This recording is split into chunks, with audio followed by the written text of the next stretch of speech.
Hello everyone, in this video I'm going to show you how to see first post on Telegram channel. So for you to be able to see the first post or any first post on any Telegram channel, here's how you can get it done. Open your Telegram app on your phone, then you tap on any channel of your choice. I'm just going to tap on this, then you can head over and copy any messages from the link from the channel. So I'm just going to long click on this, then I'm going to copy the message link, which is right here, which is copy link. So I'm just going to copy the link. You can see link copied.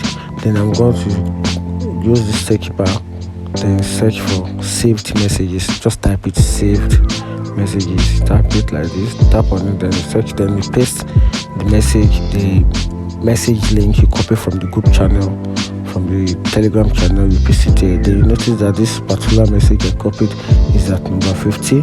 Just clear the 50, then type in 1, then send it.